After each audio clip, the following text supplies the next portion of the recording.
Okay, we're ready to finally approach the end of the myth of Sisyphus with absurd creation and the actual myth of Sisyphus today, and maybe some general thoughts on the whole book after having gone through the whole thing again. So I want to start with a question, just like last time. I'm going to ask both of you guys, or I'm going to tell you. I'm going to start with kind of a strange story, something that really stuck with me when it happened, and I just want to get your thoughts on it. And I think it relates to the book also. So I don't know when it was, a couple years ago. Uh, my wife and I were watching a movie together, and it was late at night, and we were both enjoying the movie, or I thought so anyway. But she was tired, and she said, "I'm too sleepy. I can't finish the movie." And I was like, "Oh, hey, cool. Whatever. You can go to sleep. We can just finish it tomorrow. Whatever." But she turned to me and said something very strange, I thought. She said, no, just watch the end of the movie and tell me what happened tomorrow. And I said, what? But don't you want to see the movie? And she said, no, just tell me what happened tomorrow. And then she went to sleep, and I watched the rest of the movie. But I found it really strange. I would just ask you, would you guys find that strange? I do. Yeah, I get the same. I get the same request. In fact, I get it even before the thing. Sometimes anything starts. It's just tell me how it ends. Yeah. And I'm like, no, I refuse. And actually, I do this jokingly, but also for a reason. But and then the question is why? And I said, there's no. I just say to her, there's no point. There's no point if you just find out what happens at the end. That's not the point. Yeah. It would be like telling someone what happens at the end of, for example, even something as simple as Frozen, right? I mean, like telling them what happened at the end of Frozen doesn't get you to understand Frozen any better, right? Um, Yeah, I agree. Like, I don't know, when she said it to me, I almost couldn't believe that she actually was interested in the movie. I almost started to doubt it. Maybe it was just for my sake the whole time. And to this day, I still kind of think it was just for my sake the whole time, and she really wasn't that into the movie. Because, and I want to kind of bring this back to Camus. I mean, is there any explanation I could give her of the movie that could sufficiently substitute for watching the movie? Let's imagine I explained Gremlins to you. I said there's a guy, he goes to Chinatown, he gets a magic mogwai, and he breaks the rules. Gremlins run over the town, and in the end, they're saved by Billy Peltzer, and the guy from Chinatown comes back. All right, so okay, that's very loose, mind you. I could fill it up as much as you want. I could give you as many details as you would like me to give you. I want to ask you though, after giving all the details, the name of the town, what Miss Deagle was wearing, how many steps Billy took from his home to his job at the bank, would you be able to not watch the movie then? well, I mean, this is kind of getting into a tricky place where you could say, well, what about the novel, right? I mean, but that's a different experience, I think, than the movie. I think the novel and the movie are different experiences. So just let's nip that in the bud right away. Like, Yeah. yes, like if I were to say write a novel, which is ludicrous, like now write me the novel of Gremlins, Yeah. and it would just be Billy, right? Billy. Yeah. I'm Uh, interested though. Like, yeah. Do you think could the novel? I mean, I want to keep the novel as a separate art form. Could the novel replace? Let's say the novel was based on the movie. could Could the the novel novel replace? No, replace the movie? they're not the same thing. Yeah. I mean, like, even if the novel was great as a work of art in itself, let's imagine, um, it still couldn't replace seeing the movie, could it? It couldn't. It couldn't substitute for that. No, Don't you think? it could. The best thing to do would be to kill your interest in the movie. Yeah. Say, okay, I already know what's going to happen. I don't want to watch anymore. Which to do the same thing with your explanation. But Yeah. Yeah. in essence, your explanation itself is still a different art. Well, yeah, you could call it an art form, depending on how well you did it. But Yeah. You could give the interpretive dance of Gremlins. That could be an enjoyable experience in and of itself that perhaps I might want to partake of again. But it still would not be the same experience as watching the movie. Yeah. And like I just picked a movie like Gremlins or even Back to the Future simply because that's a movie I have seen multiple times and I will continue to see multiple times. I watch maybe my Christmas movie is Gremlins. I watch Gremlins every Christmas. And I know what's going to happen. But I don't care. Right? If you told me what's going to happen in Gremlins, I know already. I've seen it a bunch of times.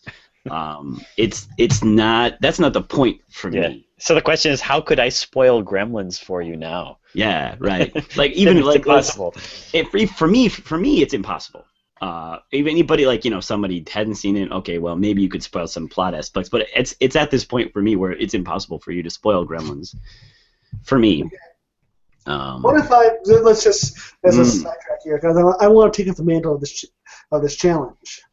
What if of course I have not watched Gremlins enough time to even begin actually doing this, but let's say I was as versed as Gremlins as you were, and I somehow was able to make an incredibly good case that the message of Gremlins was a very strong antisocial message that I knew you were greatly opposed to. How about this? Let's make it even more real then.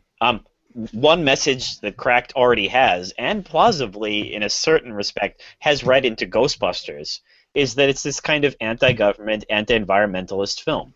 At least certain aspects of it are. When they come in to try to shut down their kind of unlicensed... The EPA, the EPA comes in to shut down their unlicensed nuclear reactor. They basically show him as this kind of colossal jerk.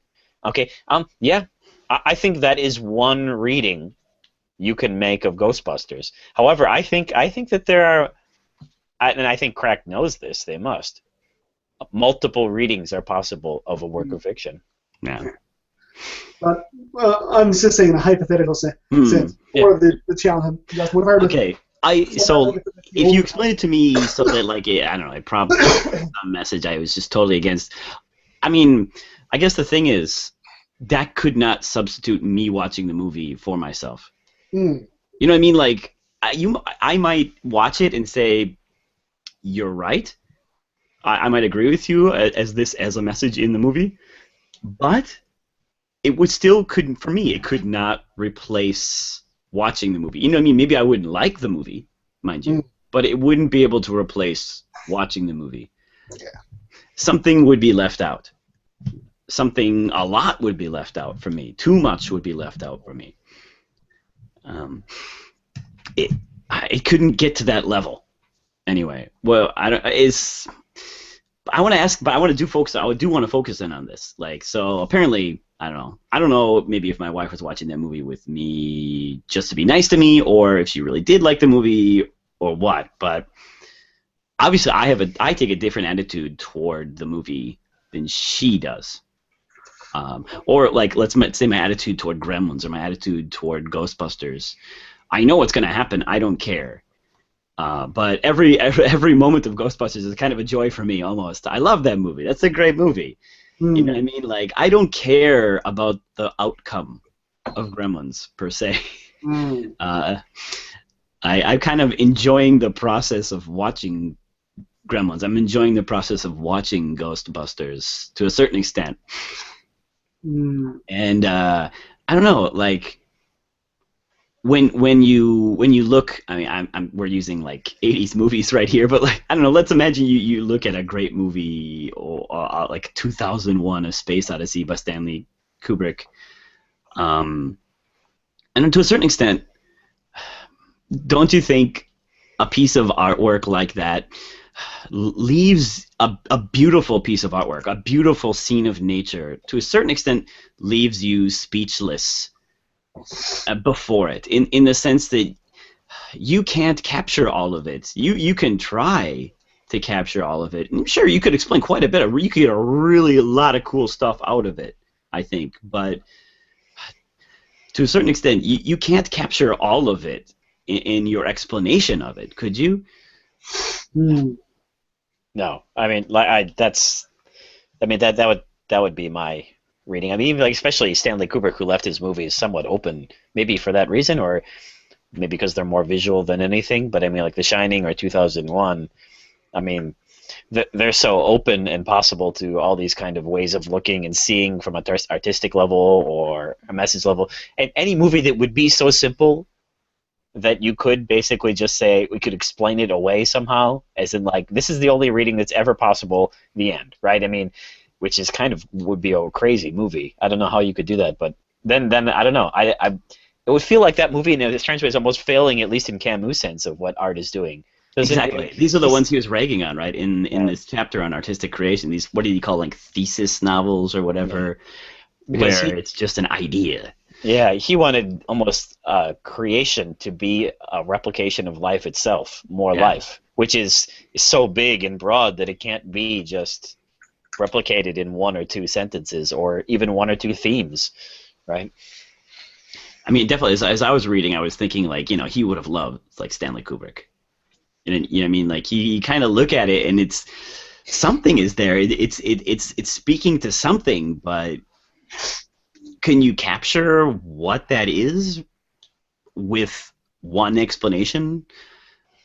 I don't know. I feel myself looking at it and feeling like every time I try to explain it, I'm leaving something out.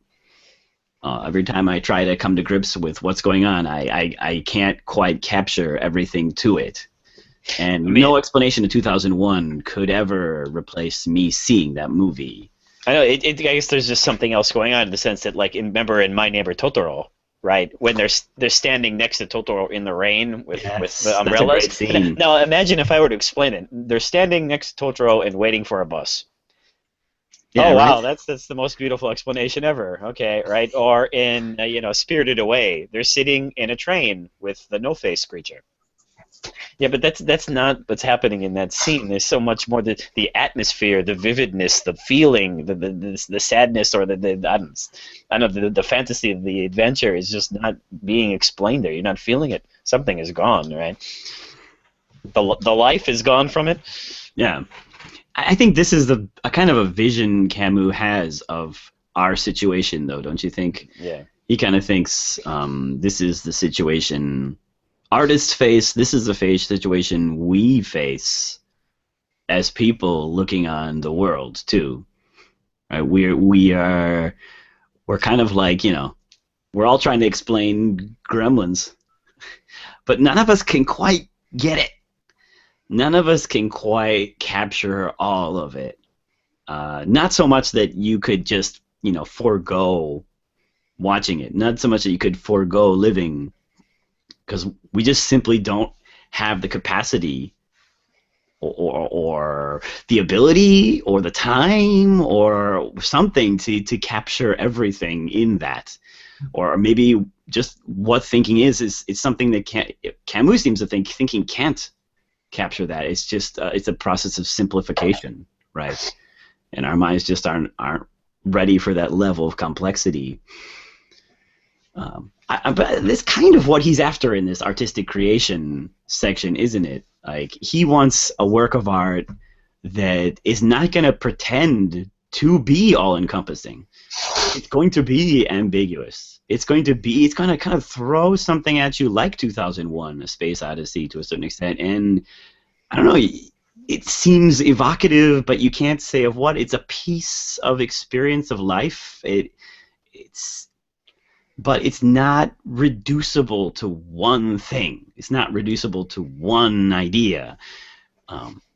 There's a lot going on in everything, right? I think this is kind of what he's after, isn't it? Yeah, it seems to transcend itself in a certain way. Yeah. Or at the very least, we can't capture it. It eludes us. Our capacities to capture entirely in our explanations. Yeah, I guess like kind of building off our movie discussion, I was kind of wondering if one of the main themes of this book is, I mean, agree or disagree, one of the main themes of this book is that for him, eventually everything ends up being zero, right? Yeah. On the long scale of history, everything becomes a zero. So if everything becomes zero in the long run, how do you enjoy life, right? What do you do about a universe where everything is reduced to nothing? How can you be thankful for a universe where you die? Yeah. Like, can you be happy with a universe where you're fated to die in? And if all your projects and all your what you're doing ends up being nothing, what do you do? And I think his answer has to be, you got to enjoy life itself. Just Yes. in the same way you have to enjoy a movie, right? I mean, explaining the movie away would be like explaining your life away. Like, well, then you went there, and then you lived here for a while, and then you moved there, and then you died. Yeah. I mean, but that's not your life at all, right? And that's not what you enjoy about your life either, right?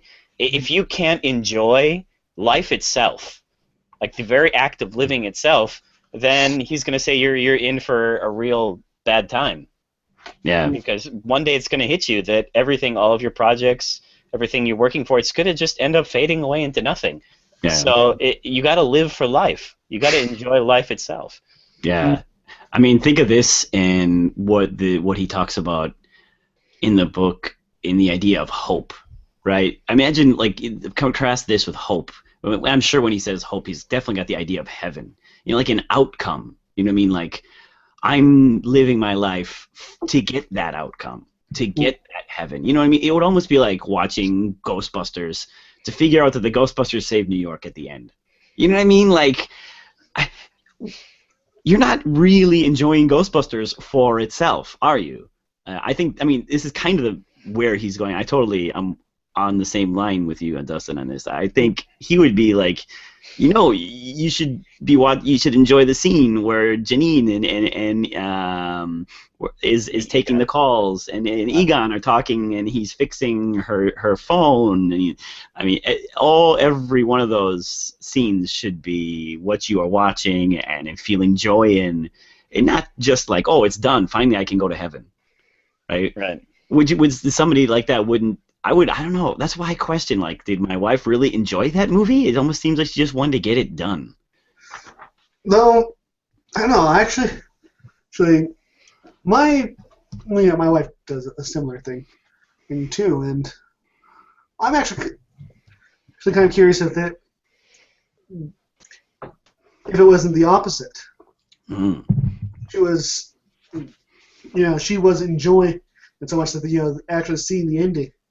Seeing it through was not necessary. It was just part of the experience. When I watch, for example, I have some shows that I sometimes watch with my wife, and skip a week, whatever. Where I'm like, okay, and it's coming on. I'm like, well, we have last week's taped. If we could just tape this week and watch last week's instead, and watch this week's afterwards. It's like, no, it doesn't matter. So I just want to watch it. Compiling it into the story is not as important as just the experience of watching it. But you're continuing to watch it in that example, right? In the movie one, she just left and never went back to watch it again, right? As if the project were done, right? Yeah. Well, it's all done with. As if, the ending perhaps she didn't. Well, of course, there is the possible she wasn't enjoying. I can't say a definitive answer, but she guys said, listen, this experience of enjoying the movie was how I was feeling this night. I'm not so concerned about how it ends. Compiling into this entire story that I have. I can see that point in the sense that, like, if you were to say, like, because I can sit down now and just watch 10 minutes of the Ghostbusters. Right? Yeah. To the point, I don't need to see the whole story from the beginning or the end. I can fully enjoy just those 10 minutes because or even like parts of Catch-22. Yeah, I can. Yeah. Right, parts of Catch-22, the book. I could just listen to small bits of that book and fully enjoy it. Not even like worrying about having to get to the end. Right, it can just end right there, and I fully enjoy it. I mean, that's just because I've seen it all, right, and I don't have to worry about what's happening anymore. I can just simply enjoy being in the moment of the book. So in that sense, I get what you're saying. Definitely. I hope that's the case. I don't know. Yeah. anyway, I mean, I hope it's the case that she was actually enjoying herself. And I get this kind of crazy impression that it's not. me too. I'm worried. I'm worried. It almost seems like, you know, it seems like something like, you know, I'm just wondering about this effect. Like for movies, that's fine. You know what I mean? Like or how should I say? For movies, I'm enjoying every moment. I am. The explanation could not substitute for the experience, but you know, I think that's just because I enjoy movies. You know what I mean? There are experiences where I would substitute the experience for an explanation. You know what I mean? Like, if I could like take a pill and black out and go to work, and then I wake up and somebody tells me what happened, I'd be like, that's fine. Yeah. You know what I mean? That's fine. I don't care. I don't need to know what I did every moment at work. Don't even tell me everything. Just leave bunches out. I don't care. Right. I mean, when it's a movie, it's kind of funny, but when it comes to your life, when you're saying, well, I just want this year to get done with, like, and in some kind of very tragic level, you're not enjoying living, right? Or people that are living are waiting to get retired, or waiting for something else, or waiting for some present in another world, that simply just can't enjoy life as it is, as it comes, for itself, right? I mean, isn't that what's going on with Camus? Like, for Camus, life is the thing in itself. Yeah. Right? Life, everything points to life, and everything comes out of life. Life is the in itself for Camus. Yeah. This everything is kind of begins and ends there. This is exactly what I was thinking this week. I had kind of a not so good week, and I found myself reading and rereading and becoming more and more pulled into the message of the book and liking it even more. One thing is exactly what I was thinking too. Like it almost seems like, in a way, like for Camus, right?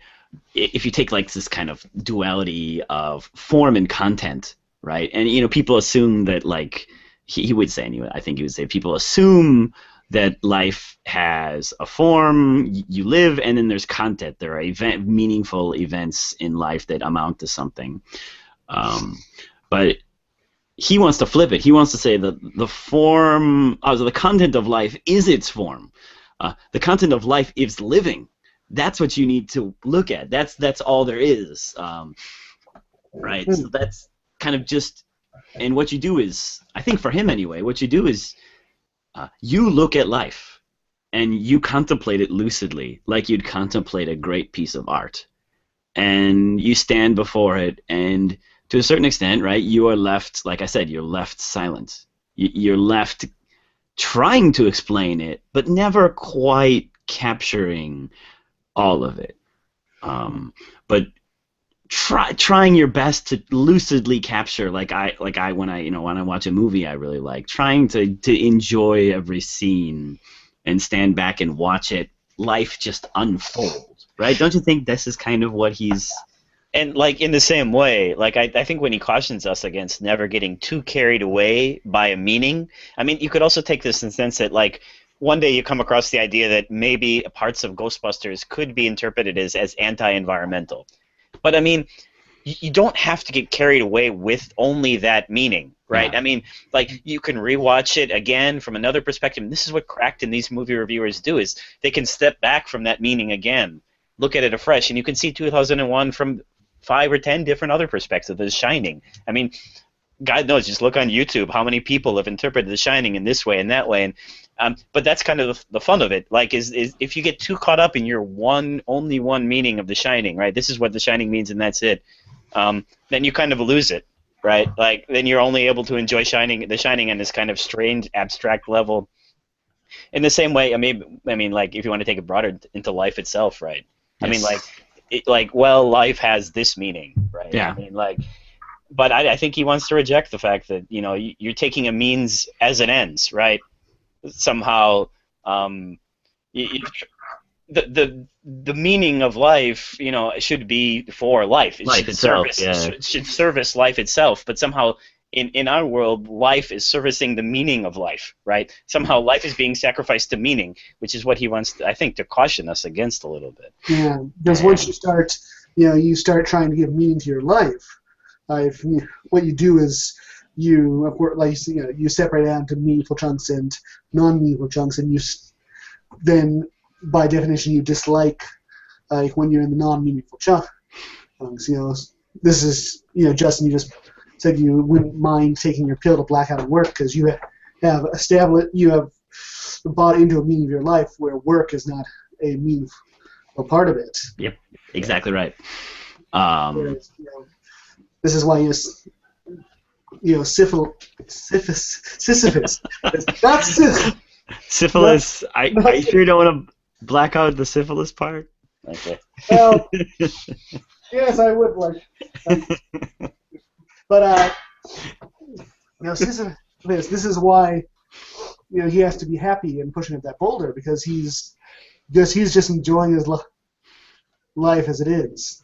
Yes. He has no hope of a greater meaning. He can't have any hope. He knows he's doing it forever. And kind of, I want to bring this in about like life itself. I kind of started to rethink a little bit the first two sections as I was reading today, and what is the meaning of death for Camus, and how does it produce this freedom? I don't know, maybe it's just me. I think, like, I guess isn't it interesting that, like, I think for Camus, in a way, in a strange way, life is not what you make of it only, and that's a good thing. In other words, your life, the fact that, like when I watch a movie, the movie escapes me somehow. It can't be extinguished by my interpretations of it when I stand in front of it. Something is always escaping me. There's something I can always reach back for more. I can always delve in for more. And in the same way, your life will escape you one day. You will die, right? You are not in control of your life. But this is good. The fact that your life will escape you is the thing that allows you to have this freedom. It's the thing that gives the lie to all meanings that are in, for him, all meanings that are in your life. You say you're a father, but you will die, right? You say you're a businessman, but you will die. All of those meanings will disappear because they haven't captured you. They can't. You're going to die, right? None of those can have a full eternal hold on you. In the same way, like that none of the meanings I give to Gremlins can really capture everything about Gremlins. It's always going to escape me just a little bit. And I think this is kind of the freedom he sees in death too, don't you think? Well, this is how I kind of thought. But along similar lines is if you can imagine, say an RPG. And if you compare an RPG where you can remake characters in your party, and one where you're stuck with your characters. There's however you develop them, they stay that way till the end of the game. And the one where you can remake characters, you have much more freedom to experiment and to round because you know that in the end you can just put that back to zero. Yes. Whereas you're much more uptight and you feel the need to be more conservative if it's a game where you can only, every single choice you make will stick with that character for the entire game and there's nothing you can do about it. It's just the thought that, okay, I fucked it, maybe I fucked up big. Let's say I fucked up royally. I took a risk and I pulled a bad hand, and now I have this hideous, shameful, scarlet letter on me or something as life-ruining as that. Well, even that's not going to stick with me till eternity. Yes, right.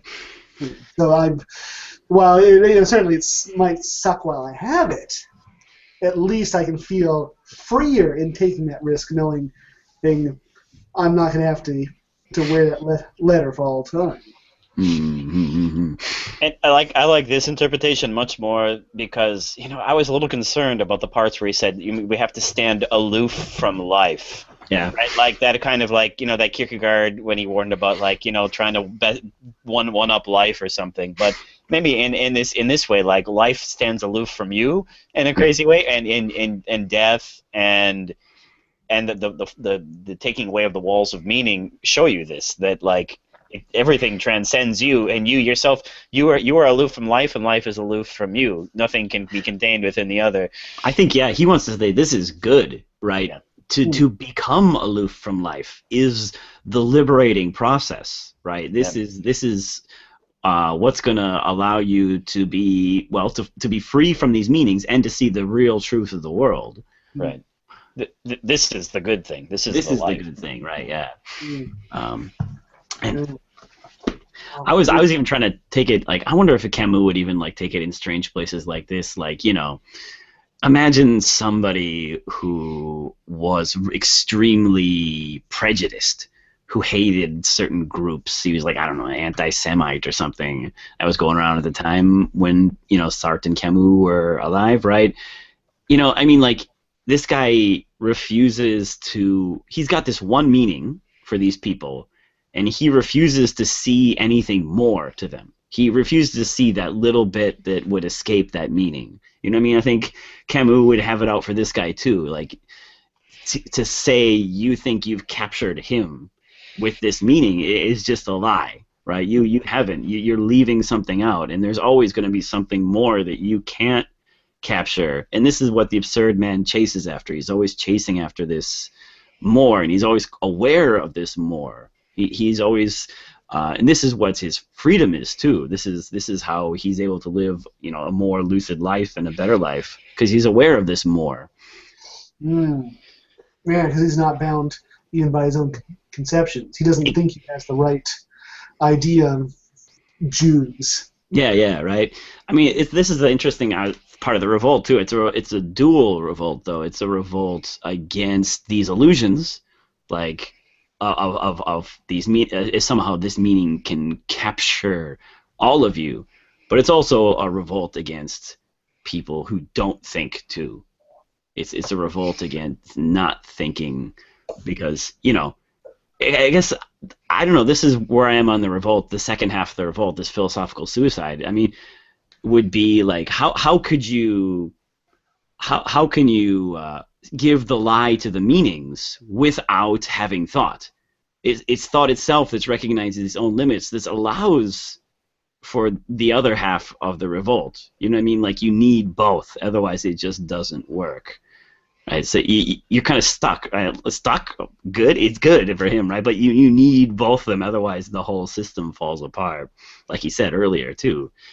But just, you know, so as I was rereading it, I don't know. I feel much happier with this reading than all my previous ones about like the nature of the revolt, the nature of death in his work. Yeah, I mean, I like that reading of the revolt much better because, I don't know. I mean, he does mention like there's a kind of a spite. Yeah. Kind of like, I wonder if it's you know, in that sense you do feel your freedom, that you are acting in spite of the fact that you know it all adds up to zero. Like, but maybe that's not so much this kind of resentful spite as it is like you rewatching Gremlins. I mean, if you want to call that a revolt or spite, I mean, like someone would be tempted to say, "What's the point? You've seen it already." Yeah. And you'd be saying, "Well, no, that's exactly the point. I want to live it again. I want to see it. I want to see this. I want to live this." Even though there's no kind of, I don't know, there's no demonstrable kind of ultimate meaning behind it, right? Yeah. I just enjoy the thing in itself. Life is this thing in itself, kind of in this way, right? Exactly, right? Yeah. Yeah, they might even say, you know, there's no meaning to see. There's no reason to see it. There's no meaning in seeing it again. Yeah, I'm sure. Yeah. Because this was me back in the day. In the day, you know, I always wanted to play new RPGs. I loved my RPGs because I thought there was some meaning in, you know, adding titles to the list of games I've beaten. Mm-hmm. Which now I realize it's just a futile task that means nothing. And I might have, whereas I might, as opposed to taking a risk on a new game, I might get more enjoyment from replaying Final Fantasy IV. Yes, exactly. Yeah. By killing this search for meaning in me, I was able to better enjoy myself, better use my time in more enjoyable pursuits. Yeah, rather than making like a checklist and then Yeah. accomplishment unlocked. You know, what I mean, like beat 7 games, cha-ching, right? It's kind of empty alone right there, right? If you're not enjoying the games, also just for themselves. So I kind of want to take a little kind of sidebar off of this and relate it back to art and life. Like, so, I mean, one of the things I think he wants to talk about here is, do you love life? Yes. Do you love life, or do you love life because it points to something else? Does it point to another world or something? And that's why you're in love with life, because it's going to give you something else in the end, right? How about art? Do you love art or video games for their own sake, or because they point to something else, some meaning? And then you come into this kind of art for art's sake, yes. Games for game's sake. But I mean, am I wrong in thinking that if I were Camus, or I don't know, I'm going to speak for myself here, I do think that like only life is the thing in itself, and these games have to point at life. Life is the only thing that points at itself. Right? And loving a game only because like it's a game that has the potential to take away from life, right? You're living for the sake of the game, right? If somehow these games keep on pointing back to life, which is what Camus talks about, right? They're recreating life. They're giving you the new experience of life. It's making life broader and bigger. But it's only true because it points back to life. Yeah. Everything here points back to life. So, I mean, would you think he would approve of art for art's sake or games for game's sake? I think he would say that it has to be in the service of life. No or yes? Boy, that's a good question. Like, it's something I thought about too. I just felt he might be tempted by the idea of art for art's sake. I know. I felt it too. Yeah, my thought was that he would be for it.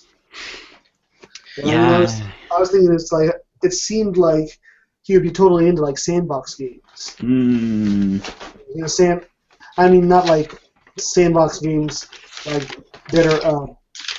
But the meaning of your life is not to play those games. But is there a meaning to your life? Right. I mean, there is no meaning, right? But it is if it's games for game's sake, right? I mean, like, does that imply that like you should be? I mean, if you take that as like, well, there's no kind of, all I'm doing is just playing a game, and that's just as good as any other life, like he says before, then that's fine, I think. Right? But these projects of art are the expansion of life, right? That's why they're sought out by the absurd man, right? This is an expansion of the island of life. Yeah. Right? Like, you're experiencing life in new different ways, and you're seeing things, and you're appreciating things, and you're seeing as something transcendent, like a work of art, and you're feeling new life there. But ultimately, it all points back to life, right? I mean, like, the point of your life could never be simply to play these. I mean, well, I suppose it could, right? If you had the knowledge, if you knew ultimately the truth, right, that life had no meaning per se, right? But I don't know. It's kind of seems like what the only thing that really has a core in itself value is life itself. Am I wrong in assuming that? All right. I want to attack this at a little bit of different angle, but the same idea. So he has this really, when I read this sentence, really stuck out to me, and it made me think a lot. He says about art. He says the heart learns that the emotion delighting us when we see the world's aspects comes not from its depth, but from their diversity. And he's talking about this actually when we see art. And this is what kind of led me to push to something where he would be at least tempted by art for art's sake. But so I want to ask, like, so let's leave that sentence right there and ask this question. Shakespeare versus a man eating a peanut butter sandwich with the peanut butter on the bottom of the bread. All right. This is fittingly absurd, right? So who wins? I say Shakespeare because he does a better job of expanding life. So, in other words, So this is my question then. I kind of like that. Jesse, would you say Shakespeare wins too versus a man eating peanut butter with the peanut butter on the bottom? Well, he has destroyed my perception of peanut butter. It's true. He's totally blown you away. It's true. I mean, I think in Camus would have to say ultimately they both mean the same thing. I mean, Yeah, right. in his grand sense of meaning. Yeah, right. But that's a meaning that supersedes life. Yeah, right. So I'm with you on this so far. But why does Shakespeare win? Is it because I would just assume Camus would be along this line. Shakespeare wins because he is richer. His plays are richer in the sense that the very direct sense that there's more to it. Yeah, there's more life to it. The life when you say life, I have a feeling he would say there's diversity. Right. I mean, isn't that the expansion of life for him? If you take like the things in the play as just parts of life. Yeah. Right. I mean, there's more to Shakespeare because we can see more facets of the human soul explored. Right. We can just see more about life or living or things. Right. But I don't know. Just when you say that. I know, like there's something is not clicking for me right at this moment, in the sense that I could whip up a sufficiently convoluted play that is the most novel thing in the universe, but it wouldn't beat Shakespeare, I think. Maybe like there are hundreds of people eating peanut butter. I mean, I just expanded billions of people eating peanut butter sandwiches in every possible direction. Right? Some people spreading peanut butter on their faces, and and some people making love in peanut butter. You know what I mean? Like, what is this with peanut butter? I was eating peanut butter when I was reading. Okay. Yeah, I'm just saying, because these examples, they just sound nuts. Well, I mean, that actually serves the point, though. I mean, like, it's supposed to be absurd. I mean, like, because the temptation is to say that Camus would say, like, well, this video of the guy eating peanut butter, which is a good nut joke. Is the temptation to say that he would say that each one of these is equal. And if that is something he would say, I can't disagree more. But I guess I want to generously interpret what's going on here and say, well, yeah, that is one more diversified aspect of, even if I had 1 billion peanut butter videos, they still couldn't add up to King Lear. I mean, that would be. I think that would be his response, wouldn't it? I mean, like, just there's something about the levels that King Lear is able to show you that the peanut butter sandwiches can't. I don't know. Okay, so this is I'm just gonna hit you straight up then. No, this is the tough question. Do we like King Lear because it's more multifaceted, or because it shows us more important things? Boy, I mean, like, I'm going to have to fall back on my, we like King Lear because it talks about life itself. It expands life.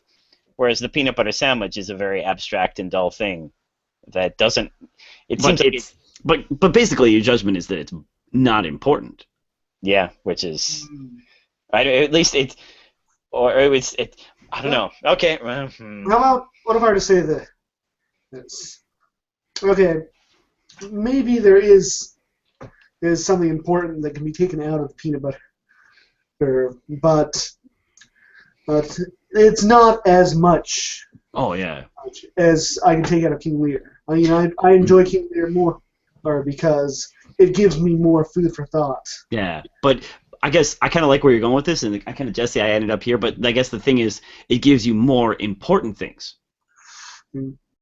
Not because it gives you more things, because it gives you more important things, right? Because King Lear is not just a series of people eating peanut butter with funny British accents. You know what I mean? Like, you know what I'm saying? Like, King Lear's.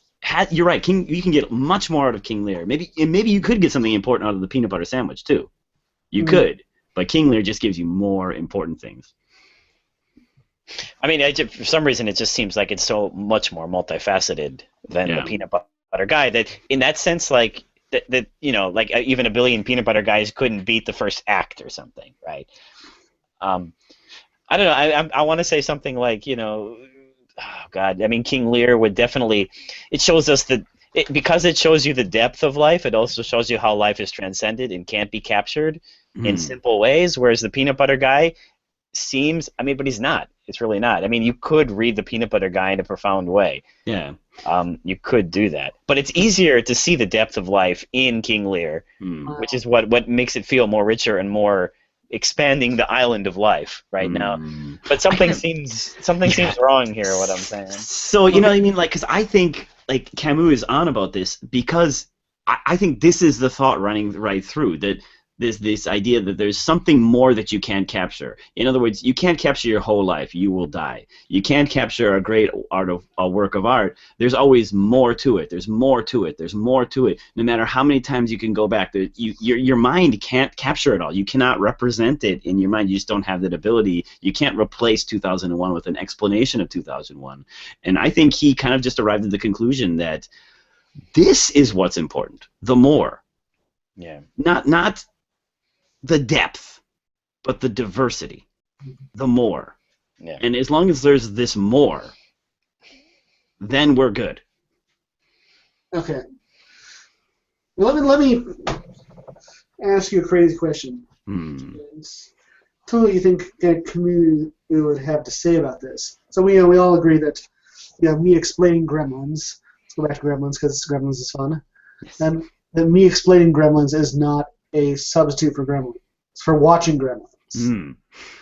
But what if we're in flashback world where you can download memories, and you just beam new memories in your head, and I could sit down and watch Gremlins, or I could have the memory of me watching Gremlins beamed into my head. Would he have an answer for which is more valuable? Or would this memory, with having this memory beamed in my head, would this replace watching Gremlins? I think it wouldn't. I don't. Just my gut reaction would be it wouldn't replace watching it. It would just be my gut reaction on that one. Because, you know what I mean, like, what if I just took it to this level? Like, what you remember from Gremlins is not all of Gremlins. I mean, something's already gone in the level of your memory, I think. Maybe he would just go that route and say, you're remembering selectively. You didn't notice all the points. You could have been more lucid. You could have watched different things. You could have come up with a different interpretation. What you were thinking while you were watching was affecting what you saw and how you saw it, right? And you could go back again and think differently and see different things in different ways and watch different points. Okay. So I think, I mean, the memory would be fine to have, but like, just because you had the memory doesn't mean you don't have to watch it again, or couldn't see it again. Maybe. I don't want to belabor the peanut butter point any longer. I think we should let this go. But it's something to carry on into the future. But I mean, like, it is. I mean, I could see a reading of this where he would say, like, and yes, it's ultimately in a big picture, in a big sense of the universe, like, because there is no meaning in the universe, some ultimate God somewhere that's going to justify some decision over another. That watching a man eat a peanut butter sandwich is just as good as Shakespeare. But is that what he's saying here? Like, it's just the diversity of life. I mean, like, he does have this thing about diversity, and there's just more and more and more. I guess as long as you can keep it in mind that even watching the peanut butter guy is going to tell you ultimately just as much about the universe as Shakespeare in the sense of ultimate meanings, right? But if I can indulge my life is the thing in itself, right? Yeah, and not as an ultimate meaning of the universe, but Shakespeare can tell you more about life, and that's why there's more to it. Yeah. Or at least, how about this? It's easier. Let's put it like it's easier to see more about life in Shakespeare than it is the peanut butter guy. Yeah. And therefore, it keeps you lucid, as in lucidly knowing and seeing life. I feel like I'm like trying like so desperately to get out of this. I don't know. I know, I get that. I totally get that. This is an area I kind of get stuck on for a while too. In the sense that, like, is it the depth of King Lear, or is it the diversity? Is it the fact that I can see so much more because of King Lear into life, or is it the fact that I can see so deeply into life because of King Lear, or are those two the same thing? I mean, like, I'm just tempted to say, if I'm not talking, I'm trying to get myself out of holes. I just say it's the depth of King Lear, is that I see these characters around me, and I see how that's real, and it reflects life and the tragedy of life, right? I mean, that would be my instant reaction if I didn't have to sit here and try to worm my way out of this puzzle. And maybe Camus would frown on me for saying that. But I don't think he was watching the Peanut Butter Guy either. I don't think he was either. Like, books he was reading. Yeah. So I mean, like, he was. I think he agreed with me. He was reading Dostoevsky and, like, Stendhal and all these guys.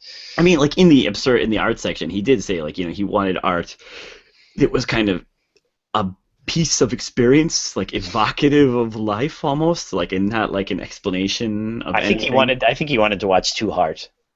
Yeah, I think he did want to watch Too Hard and just see multi all day. Like, in Japan, they have that, like, Nichijou Seikatsu genre of TV shows, right, where you see it's like you living the everyday life with these people. Yeah. I think he would enjoy this kind of, like, just seeing life lived in a kind of.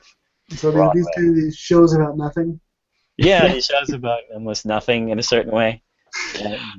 Would he watch The Real World though? No, that's the fakest show of all. Come on. Yes, that is the fakest show. The one about the real world, that's fake. Yeah. I don't want to sit here talking about this peanut butter point forever. I'm sure we've made everybody sick of us by now with this stupid.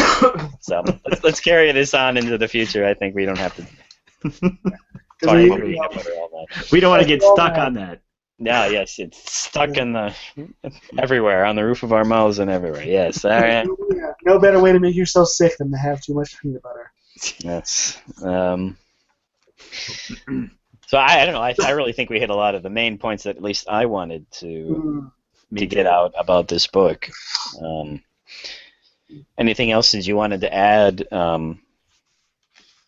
about what you got out of this book? I mean, I like the reading we came up with right here. This last one the best. Me too. I'm much more satisfied than actually the other two times we met of what I was thinking about the book, or what I was able to get out of it. And I'm kind of walking away, like, this week I was like, I'm going to become I was halfway becoming like a Camus worshiper. I was like, wow, this is it, man. Like, I was really, this is awesome. I was getting so much more out of it this last week than I got out of the all the other weeks put together. And it was just because of, our talks and what we said. And what really reminded me, Dustin, you got that comment about your suicide pep talk on the David Hume video. The one about how life, you're not even the best judge of your own life. Exactly, and I thought it fit in so well with this. In other words, like, Camus might be saying the same thing in a weird way, right? You said in your pep talk, you might be mistaken about the world, and here Camus is like, you haven't gotten to the core of the world. You know what I mean? Like, there is this more that you haven't reached. There's always this more. These meanings aren't holding you down. This is exactly kind of what you were saying, just in a different way about this suicide pep talk. Don't you think they fit in so wonderfully well? I thought as I finished the book. I like that. I like that. Bringing it back to my pep talk to a suicidal man. Yeah, I agree, though. I totally agree. That somehow it transcends you. It's so hard to convince people of that, though. Yeah. Even when they're not suicidal. Yeah, even when they're not. I mean, they honestly think that a test or their job or something can somehow ultimately define them in some way. Yeah. Right? I mean, I guess one of the great things about this book, when he says, I mean, it's kind of, people don't like to hear this, life ultimately has no meaning, but you know what? In a certain way, and this is just at a general point, when you really think about death, you realize that you really don't have. There's really not that much to envy anyone for in the world. Ultimately, when you look at it, like, I know it's just nice to take a long back picture look, a long timeline look. You don't have to envy that much of even the richest people, especially if they're old. Like, this is where he gets his thing about life, and more life, right? I mean, like, which would you rather be, like, getting ready to leave the world, or kind of, perhaps not having all the money in the world, but full of life and youth and energy, right? I don't know. That's what that was about, right? Yes. Yes. And I think he's also right about focusing on this, in a way, how he focuses so much on lucidity, or at least how much this would enrich your life. Delving into life is going to give you a better experience, even though if you are this kind of dumb rich guy. Let's hear this non-lucid dumb rich guy who's captured by all these meanings. I do think like this lucid life is the better life to lead, no matter what other conditions are on this around you, right? And if you're poor, you don't have a girlfriend, whatever, right? I kind of feel arrogant saying this, because it's like, again, like the brain saying the brain is the most important organ, right? Of course, the brain thinks that, right? But and of course, a philosopher, what does he think is the best thing? Well, really lucidly seeing life. But I fully believe that. I can't think of anything more that I value than clarity into life, right? Seeing this kind of wonderful world that we're born into, for as much as we can see or ever know. I enjoy looking at it, at any rate. Yeah, totally.